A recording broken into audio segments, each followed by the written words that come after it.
Hello everyone. Greetings from Mindstate Technology Private and Limited. We wholeheartedly welcome you to this amazing course and this amazing journey which we are going to go together. This amazing course that we are talking about is Java Full Stack Development. Right? It's Java Full Stack Development.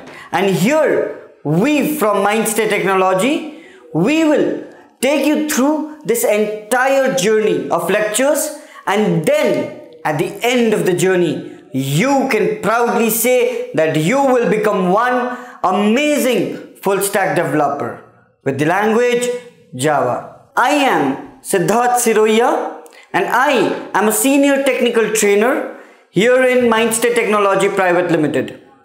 We have catered with lots and lots of students, and we have actually got them placed in multiple MNCs. With all the knowledge that we have, we shared it with you, and we indeed made you from a scratch to a proficient. From a scratch to a proficient. So in this particular lecture today, we will go through an overview of what you are going to become. I mean to say, we will go through the entire course content. Also, we will discuss about the need of being a full stack developer. We will also discuss about who is a full stack developer. We will also discuss why do you need to become a full stack developer. And we will also talk about why is this curriculum or this full stack developer has a more demand in the market now. So stay with me and let us start with our amazing journey. So as I said, what are we learning? We'll be learning Java Full Stack Development.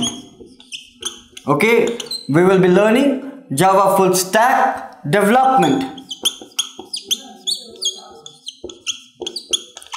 And before talking about this topic, or before going deep inside who basically is a full stack, we have to understand traditionally what was happening and why is the demand for full stack developers increasing in this amazing market. Okay, so are you ready to go back to the history? Are you ready to go and time travel with me? If you are ready, let's go. Okay, so let us understand previously what was happening. Okay, we can understand previously what was happening. We had two sets of people. Okay, we had two sets of people. Let's say we had Mr. A and let's say we had Mr. B. Okay, we had Mr. A and we had Mr. B. Now what was the role of Mr. A in an IT company? He was a front-end developer. Who was he? He was a front-end developer. I'm just writing DEV. It's nothing but developer. And who was Mr. B? Mr. B was back-end developer. Okay, Mr. B was back-end developer. Again, I'll write DEV for dev. Okay, so we had two people and we have two sets of people. Okay, now to understand who is a front-end developer, we have to understand what were the roles of a front-end developer. So let us take an example. Okay, let us say that you are working for this particular company, that is X, Y and Z. Okay, XYZ, you're working for this company and this company has got a project. Okay, let us say Domino's. Wow, I'm already getting waters in my mouth. Let's say Domino's gave a contract to this company to create a web-based application for them.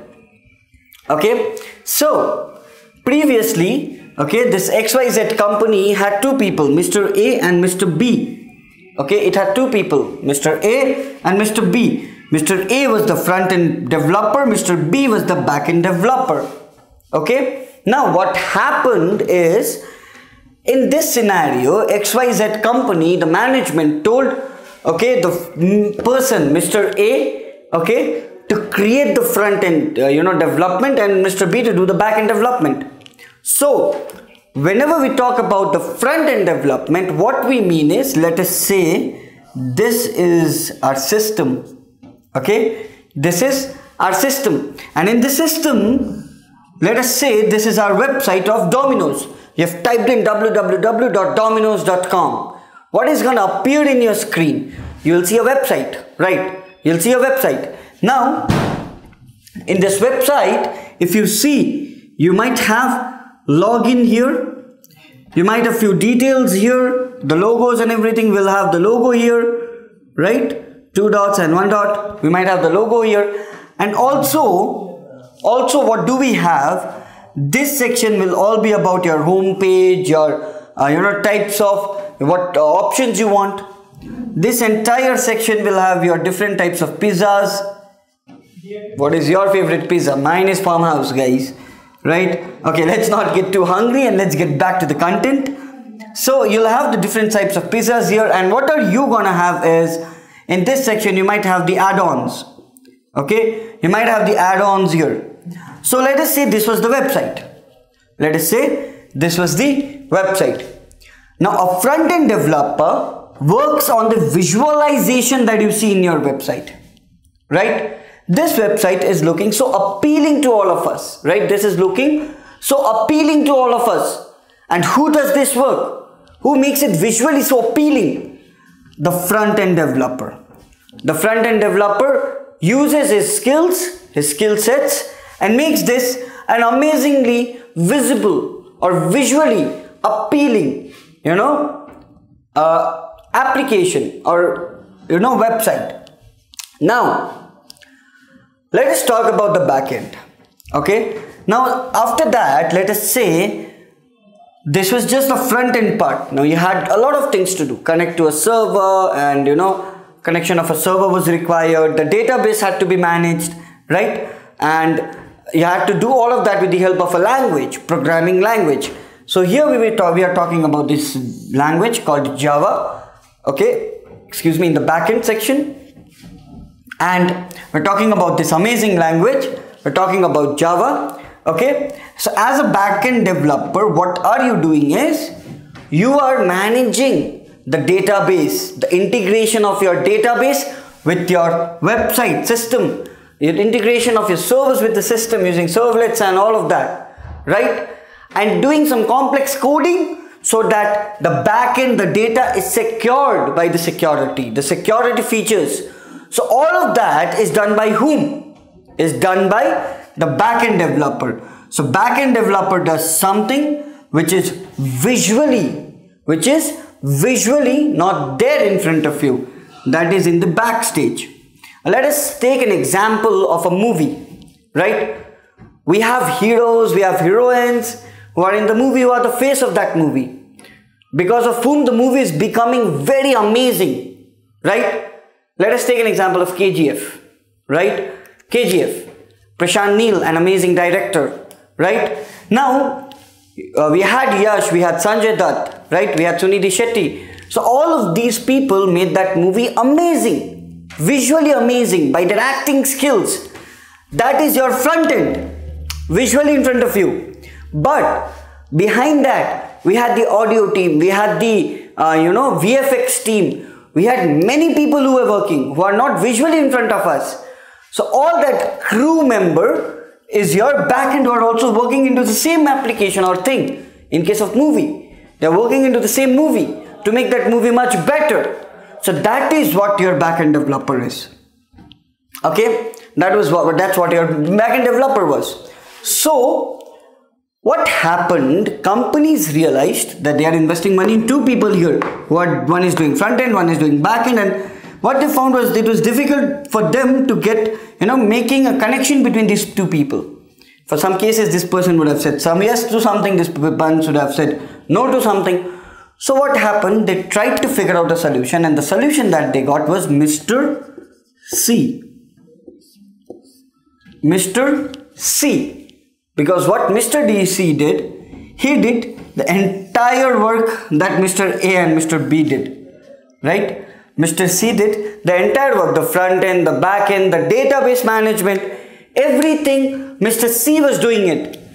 So, isn't that economical first reason for the company XYZ to keep? Because there was no different in thought. What project you got, this person is managing. Similarly, if you have multiple Mr. C's, how will that efficiently be working for a company? They can work more, they can take more projects, right? They can have an amazing team. So, if you see here, who is Mr. C? Mr. C is a Java full stack developer, or a full stack developer who can use multiple languages, right? Now you're understanding the, now you're getting with me or syncing it with me to understand why full stack was important and why it came into the scenario, right? Now, let us also understand what, why a full stack, developer is catered in the best possible way. The reason is because this person or he or she can do everything for that particular project, the front end, the back end, okay, the integration of database and all of that, right? And just not that, companies also realized that hiring a full stack engineer or developer was more profitable to them as well, and their efficiency was also growing. Hence, companies started to switch to people who were full stack developers, and that is the reason why full stack development or full stack developers are growing in this market with numbers. And just not that, when I say growing with this market, the opportunities for those developers are also increasing in this market. As we all know, digitalization has taken place. We all know we are getting multiple scopes in the IT industry. The only industry which has been growing every day, right? So this industry is catering a lot of people. And when I say it, a full stack developer, the demand for them is also growing simultaneously. So do you, my friends, want to become a full stack developer with an amazing and a dynamic language? That is Java, right? And I got the answer. Yes, you definitely want to become a Java full stack developer. And yes, I can guarantee you, if you complete these lectures, you will definitely become a Java full stack developer. Now, let us also understand what a full stack developer does. Isn't that important for you to understand or know? What is the curriculum? What will you learn in this entire lectures or this entire course? This is also important for you to understand. So let us say again we have, I'll just write FSD. Okay, this is nothing but full stack development with the language Java. Okay, so be familiar with this term now, FSD. It's nothing but full stack development with the language Java. Now, let us also see, let me divide this in two parts. First of all, okay, so we had Mr. A, that is front end, and we had Mr. B, that is back end, right? And both the people died, and we are left with Mr. C, that is full stack development, because these guys can also do everything, right? Now, let's talk about what you're going to learn in the front end section first. In the front end section, you will be going through HTML5 and CSS3. You'll also learn after this JavaScript. Okay, you'll also learn JavaScript. Don't worry, I'll explain each and everything in a little bit explanatory words. Okay, elaborating it, not going depth into it, elaborating it. And after that, what you're going to learn is you're going to learn ES6 and TypeScript. Okay, after ES6 and TypeScript, we'll be learning one amazing, framework called Angular. Okay, we'll be learning Angular. And after Angular, maximum people don't teach you in FSD this, but we will take you through this as well. We'll also be learning Bootstrap. Okay, so this is gonna be your entire front end section. Now let us explain and understand. So in HTML and CSS, you actually learn how to build a website, right? Build a hyperlink pages, right? And if you want to make it more dynamic, what do we use? We use JavaScript. What do we use? We use JavaScript.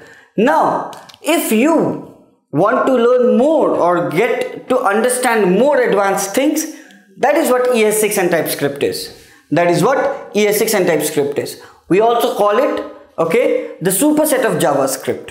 What? The advancement or superset of JavaScript. Now you might be thinking, what is JavaScript? JavaScript is also a scripting language we call, okay, and when we talk about this scripting language, it has maximum logical fundamentals of what Java has, okay.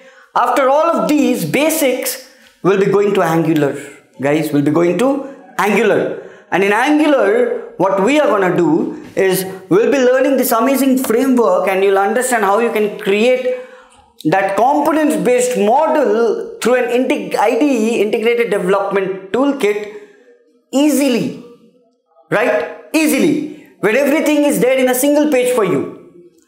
Then, my friends, we'll also be going through Bootstrap. You might be confused looking at that term, but please don't be. You can say it's a framework of what? But CSS3. So now we see a lot of websites, okay, web-based applications, where we are catering a lot of things, right? But the visually that is there in front of us, it's very amazingly appealing. So for that, we use Bootstrap, the grid systems we call.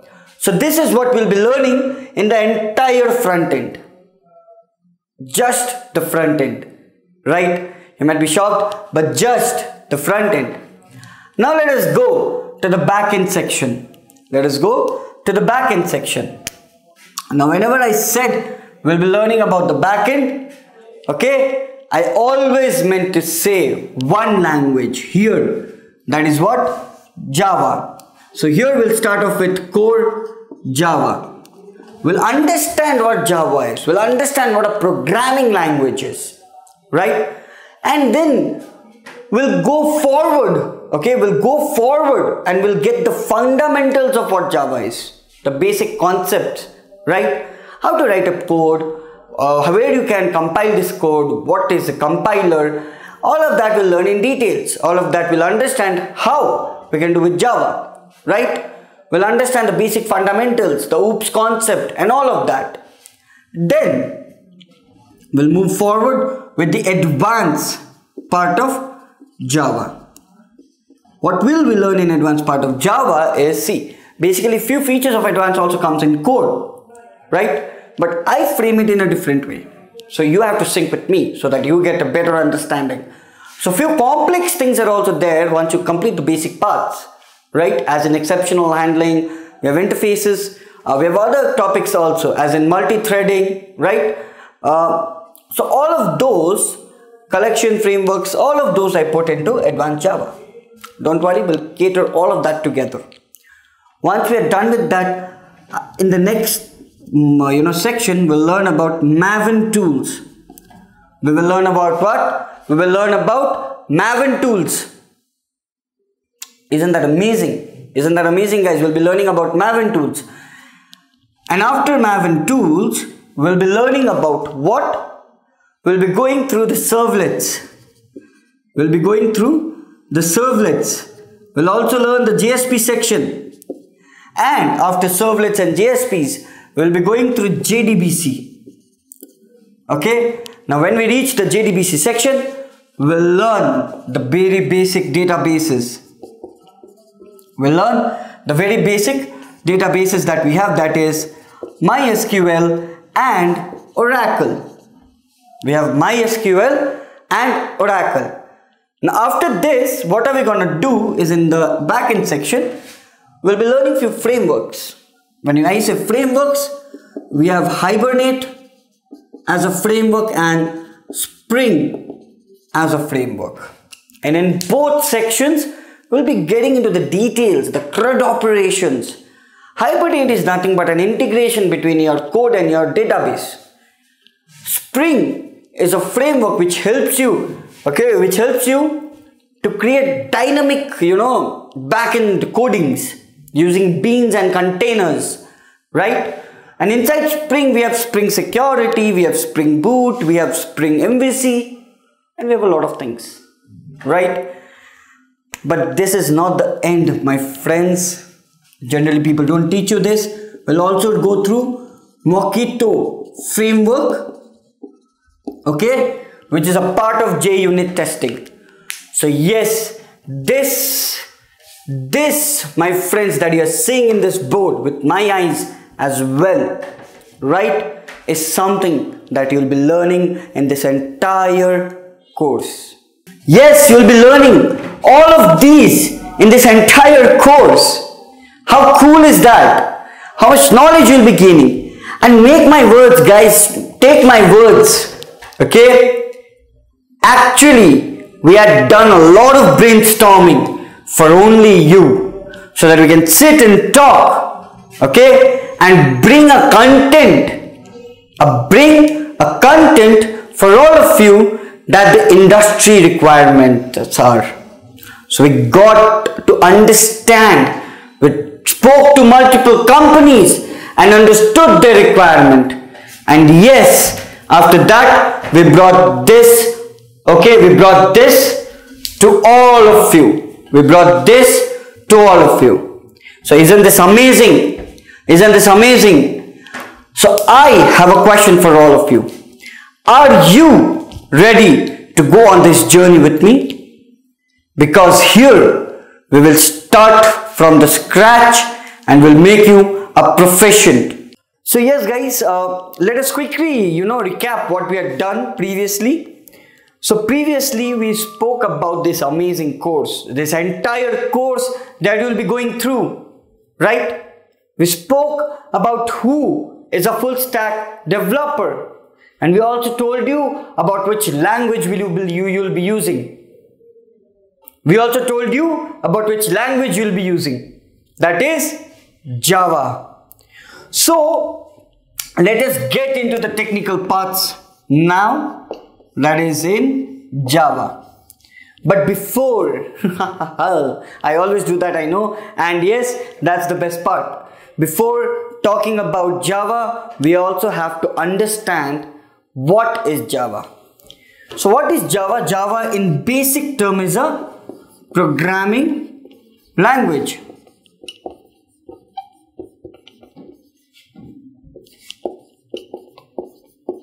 Java is a programming language. Now, you might be confused with this term. What is a programming language? So yes, you guessed it right. In this lecture, we will again time travel and go back and understand what is a programming language and what was the evolution of programming language. And we will also understand how Java is better compared to the C language. So that is what we are going to learn. And yes, for that, what is more important is to understand this term, that is programming language. So whenever I say what is a programming language, there might be something that comes to your mind. Okay, few might say coding, few might say what and what not. But let me tell you what exactly is meant when we say programming language.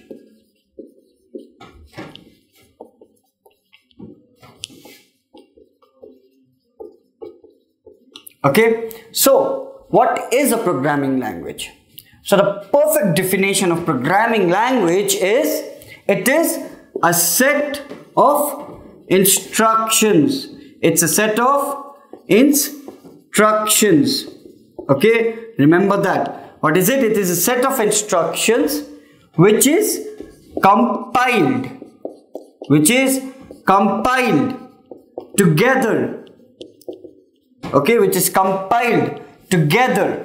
Okay, what is it? It is a set of instructions which is compiled together to do what? To perform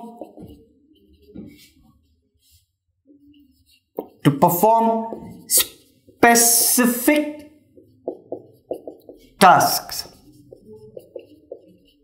Okay? What is a programming language? A programming language is a set of instructions which is compiled together. All those instructions are compiled and crumbled together. Which, what, why is the question, is to because we want this set of instructions to perform some specific tasks. So if I need to frame it in the single phrase, I would say a programming language is a set of instructions which is compiled together to perform a specific task. So this is what a programming language is. Now what are different programming languages that we have in this market?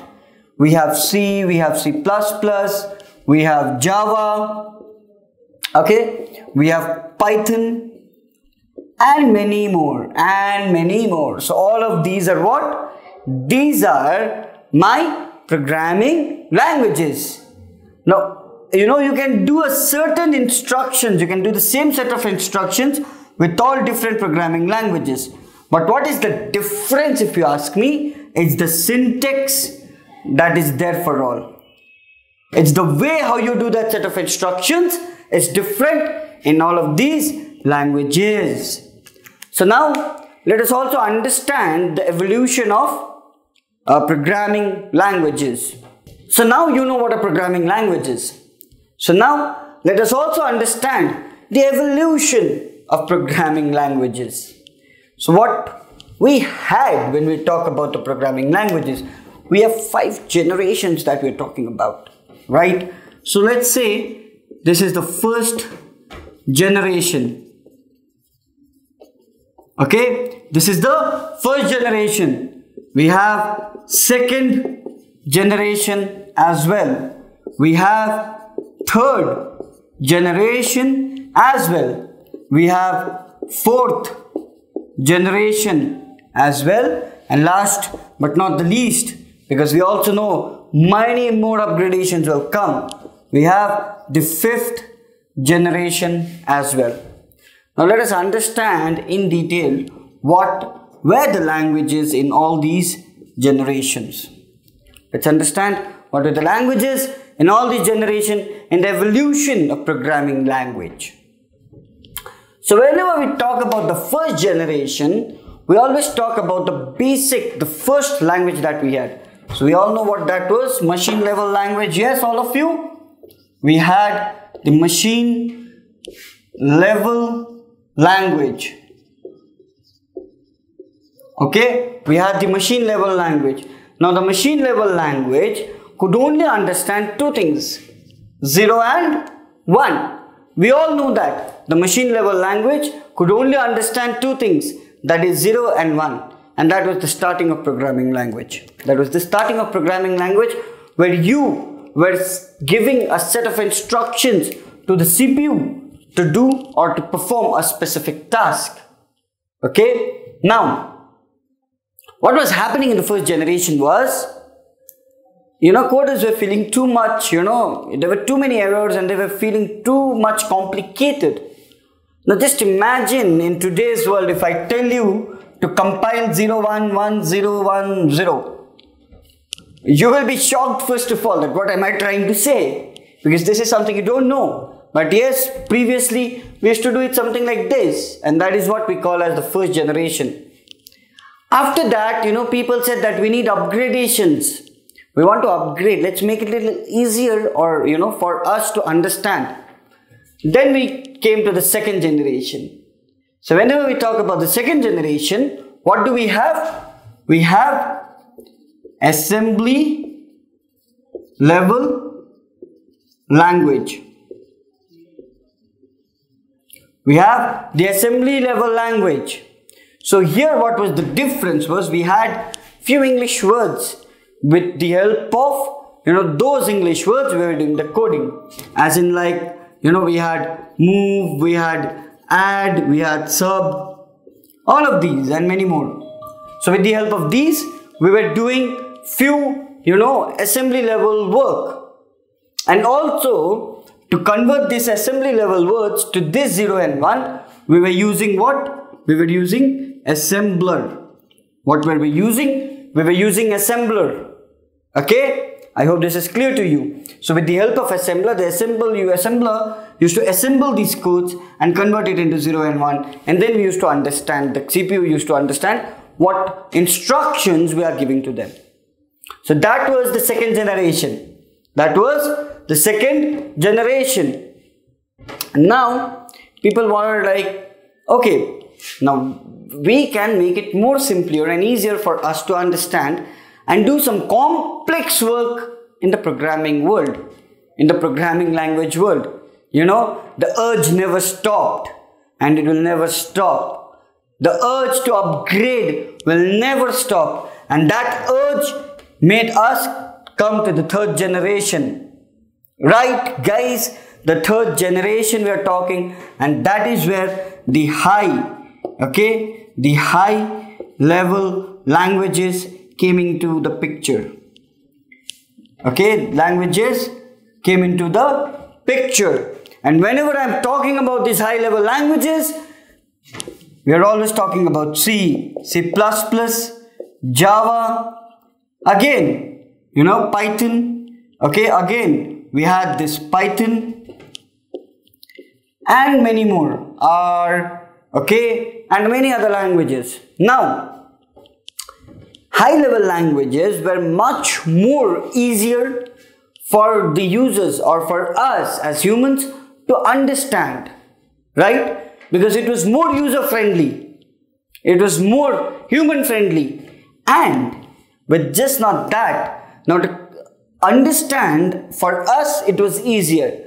But was it easier for the machine or the CPU to understand? Because machine only knows two languages, that is 0 and 1, right? 0 and 1. So for that, what happened? We had to create a third party, as in a translator, to make it easier for all of you. And with the help of that translator, we were translating these high level languages into the machine level language so that the CPU could understand. And who were these translators for us? It were the compilers or the interpreters. It were the compilers or the interpreters who were compiling this code together and translating it into a simpler language for the CPU to understand. Okay? So that was high level. And yes, even Java is a high level language which we are gonna learn. Now, let us come to this fourth generation. Which generation? The fourth generation. Now, whenever we talk about the fourth generation, as I said, the urge never stops. We got few amazing languages, as in like, we are always referring here to MySQL, okay, or PLSQL.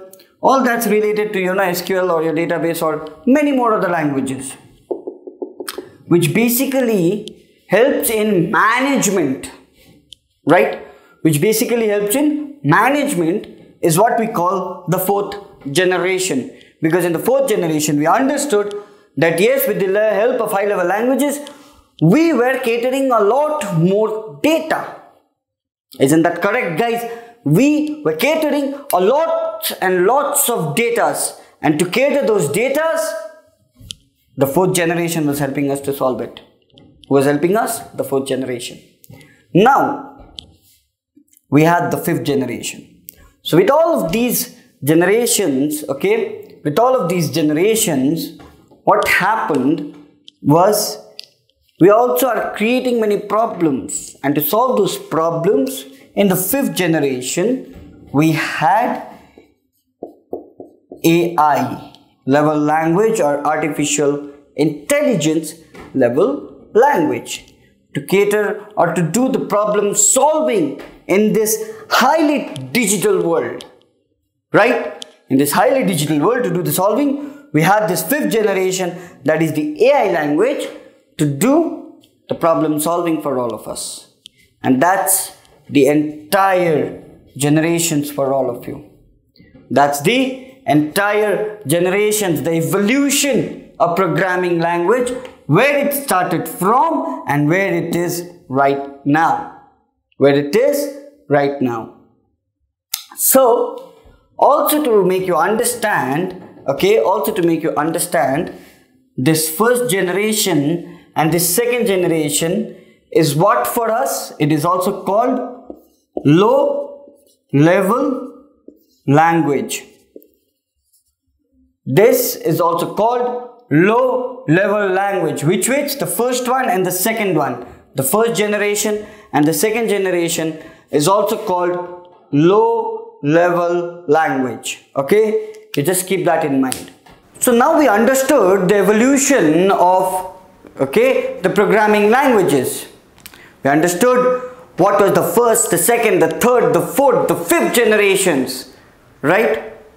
And we might not know, even if the urge doesn't stop, which is not gonna stop, we might have the sixth generation also. But yes, until then, let us just wait. And yeah, now let us understand few things. So we'll be focusing on the low level language and high level language, and let us just understand few differences between them. Let us just understand few differences between them. So I'll just write here low level L dot. So L dot is nothing but language. Okay, and here let us say we have high level language. Okay, we have low level language and we have high level language. So what were the low level languages for me? It was the machine language,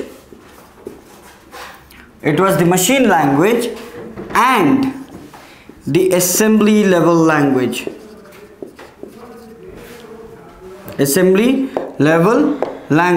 I'm just putting double L for you to clearly understand. So machine level language and assembly level language, and high level language itself was a high level language. Okay, now here we were basically directly catering with zeros and ones, right? We just had assembler as an extra, but apart from that we were just directly catering with zeros and ones. And here we were using a compiler or a translator, let's make it that way. Okay, here we were using a compiler or a translator basically. Now also we understood here the codes were getting tedious. By tedious I mean to say, the management of that codes were getting too much of a problem. You're not understanding where, what and what not. And also it was becoming, since it was tedious, it was becoming more of error prone. It was getting more error prone. But when we say about the high level languages, we have less of errors. And hardly it is tedious. So it is not tedious as well. It is not tedious and we don't have much of errors. But here we are having a lot of error, right? And also this was not portable. This was not portable. We all know what portable means. Whenever I say portable, this was not portable. We can't take that code to a different system. But here most of the languages are portable. As in the best and the dynamic example that I can give you is Java. So it was portable, most of the languages.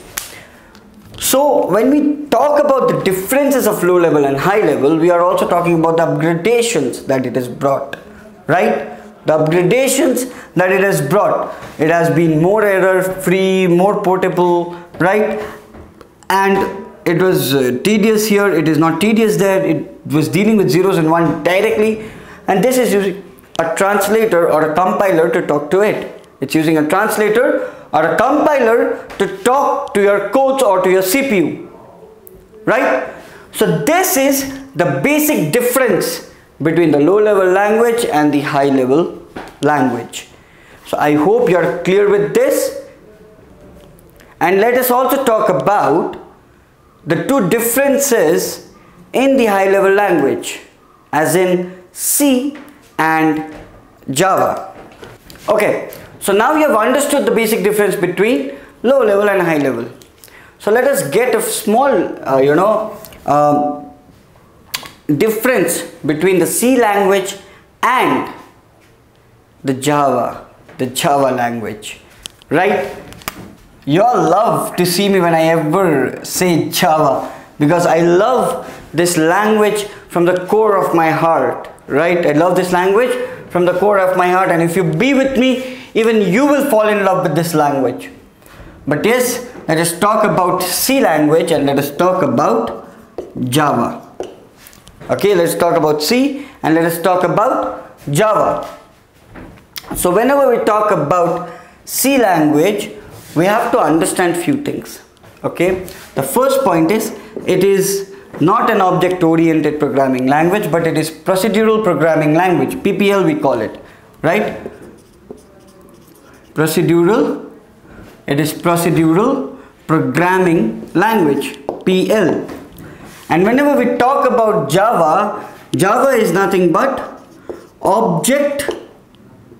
Yes, I can hear that. We all know about it. Java is nothing but object oriented programming language. So yes, C is a procedural programming language. Java is object oriented programming language, which means here we use objects and classes and the OOPS concept, and here we use pointers concept, right? Recursions, pointers concept. Now, C language is comparatively more focused into your system operations, okay, into your system operations. And whenever we talk about Java, it is more focused into enterprise or web. Enterprise or web-based applications. Okay, so C is basically more into system operations. Java is more into web-based or enterprise-based applications. Now, this is not completely that secure. Okay, whenever we talk or take a difference of Java and C, Java is more secure. Okay, Java is more secure, and you know the amazing feature that it has, C is platform dependent. Okay, it's platform dependent, which means it's dependent on the runtime environment of someone else. Okay, and whenever we talk about Java, it is platform independent. It's a platform independent. Okay, which means once you write a program in Java, you can run it anywhere. And that's not the case with C. That's not the case with C. So this summarizes the basic difference between both C and Java. C is a procedural programming language. Java is object-oriented programming language. C is more into system operations. Java is more into web enterprise-based applications. C is not that much secure, but it is little bit secure. Okay, let me just phrase it, not that much secure compared to Java, but Java is more secure. Okay, and whenever we talk about C is platform dependent and Java is platform independent. And also if I have to phrase one more difference, I would say C has top to down approach. Okay, C has top to down approach, whereas Java has bottom to up approach. Bottom to top or up approach. Now what I mean to say here is, in C, if you're writing a code, if you have error in code number 4, it will not execute code 5 and 6. But in Java, okay, because this is top to down approach, but in Java, since it's down to top approach, okay, down to top approach, even if you have problem in code 4, it will still run 5 and 6 for you and 3, 2 and 1 for you, and it will just show error in code number 4. Okay, so this is all about difference between C and Java. And yes, I hope you have understood the basics or the fundamentals of what a programming language is and what is basically the different types or the different evolution of programming language that we have gone together, that we have just gone together. The first generation, the second generation, the third generation, fourth, fifth, right? And just not that, after that we had talked about high level language and low level language, the difference in detail, of course little bit. And now we also understood the difference between C and Java. So now, my friends, now you are ready to deep dive into Java. So yes, from the next lectures we'll start off with Java sessions. Okay, we'll start properly into Java. Thank you so much for attending this lecture. I hope to see you in the next lecture, and definitely we'll meet on the next lecture. Follow the lectures if you miss anything, and we are good to go. Thank you so much. I'll see you in the next lecture.